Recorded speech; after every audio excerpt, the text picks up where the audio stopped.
What is going on, friends? It is Mike. We are live. Hope everybody's having a great day. Happy Memorial Day.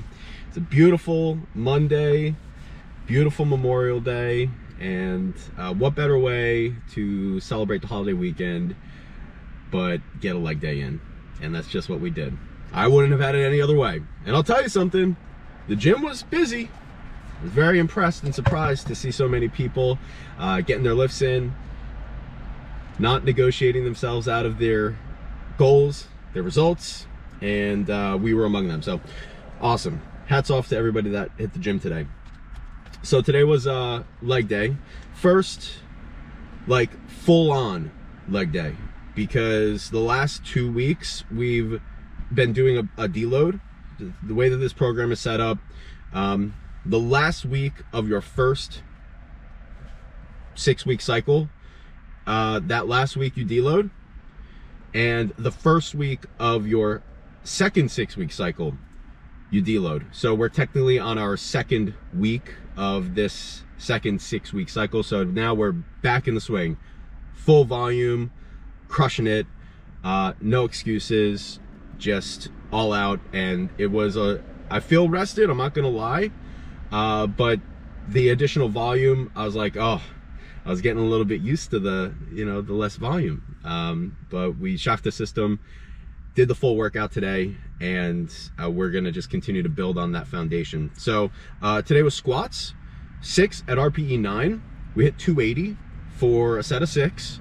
Probably could have squeezed out a couple extra reps or gone a little bit heavier.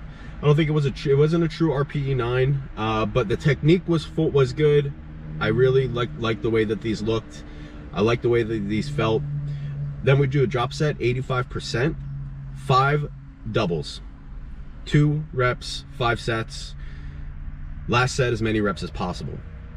I think it ended up being like 220, 235 or 245. I gotta do the math. I don't remember off the top of my head.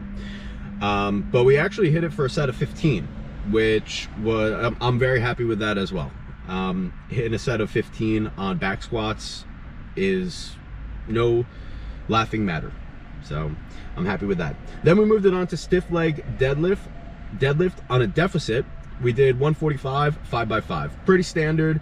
One cue that I went into this lift thinking about is really hinging at the hips on the way down to really emphasize the stretch in the hamstrings, and not really turning this into like really keeping the stiff leg stiff. And sometimes I get caught up with I just kind of turn it into a deadlift in reverse when I do stiff leg deadlift, and especially when the weight gets a little bit heavier.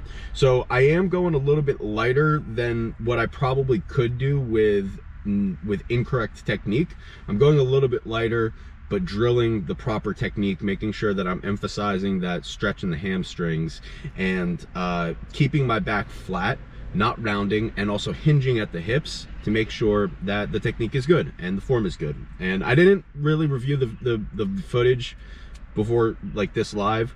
I definitely felt the stretch when I was lifting, and we'll just see how the video comes out, how the form looks. Then we moved it on to hack squat, 320, set to 10, 3 sets.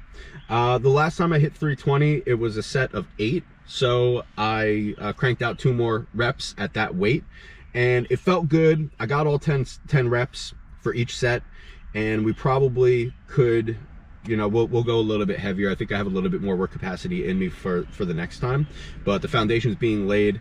Never hit 320 for a set of 10. Chest supported T-bar row, 75, sets of 10, 3 sets.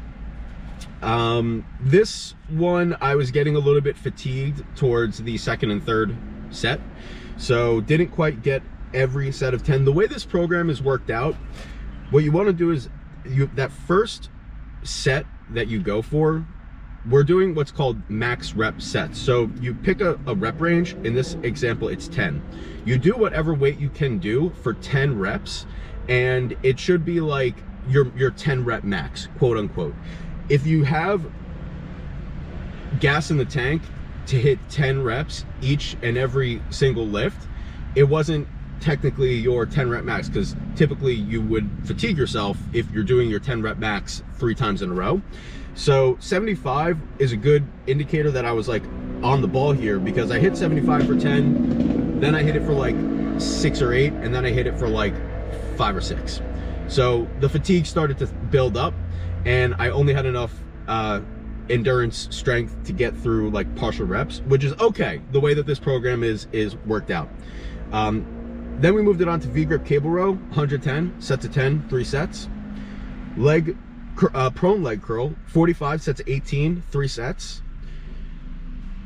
Reverse Nordic curl. This is something new. It's very hard to explain. I really can't explain how it, like, what the actual lift is, but if you want to check it out, you know, I'll have the video. I did record myself, so you can see what it actually is. This was I was looking at ways that I could, like, just kind of mix it up and hit my quads in a different way that, you know, it's something different than like a leg extension. This is a really good alternative to leg extension if you want to mix up your program. And I'll tell you something, like, it's body weight, but the stretch was awesome. You could see from the video, like, this was something that I did look at. I was like, oh my goodness, like, I am so tight compared to what some other people are able to do, much more flexible, but also strong, because, and I felt the stretch in my quads. I also felt it in like my lower back. I felt it in my hamstrings. I felt it in like everywhere from like my knees up and my chest down. And it just, it's a little bit lower intensity because this is body weight, but I'm really excited to see how this one progresses. You can increase the difficulty by, you can hold on to a plate when you're doing something like this, but I'm more interested in, like, I want to stretch the muscle. I also want to have the technique solid. I also want to see the flexibility get better.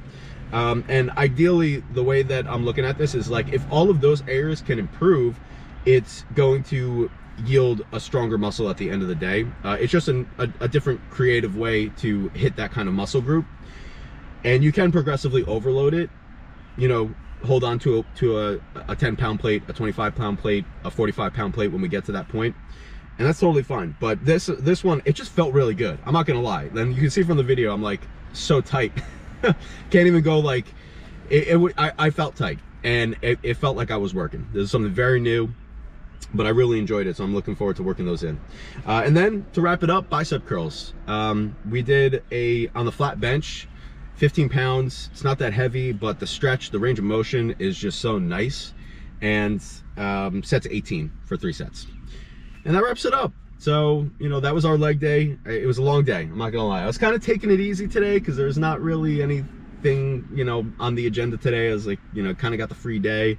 So it was nice to just kind of go at a little bit more of a slower pace and not feel like so rushed to get through my workout because of, you know, whatever else might be going on for the day. But at this point, you know, gym session is done. We'll go home, do some meal prep. I went grocery shopping, so that'll be fun. And we will eat some food and get ready for the week. So appreciate you guys for tuning in. Hope everybody has a great and phenomenal and fantastic Memorial Day weekend. Hope everybody stays safe. A lot of rowdy people out there. People getting arrested. People going to the hospital. So I hope everyone who is following me and friends with me, for the most part, has made it out alive, unscathed. I know I did, because I'm in the gym. Anyway, hope everybody has a great day. We'll catch up again real soon.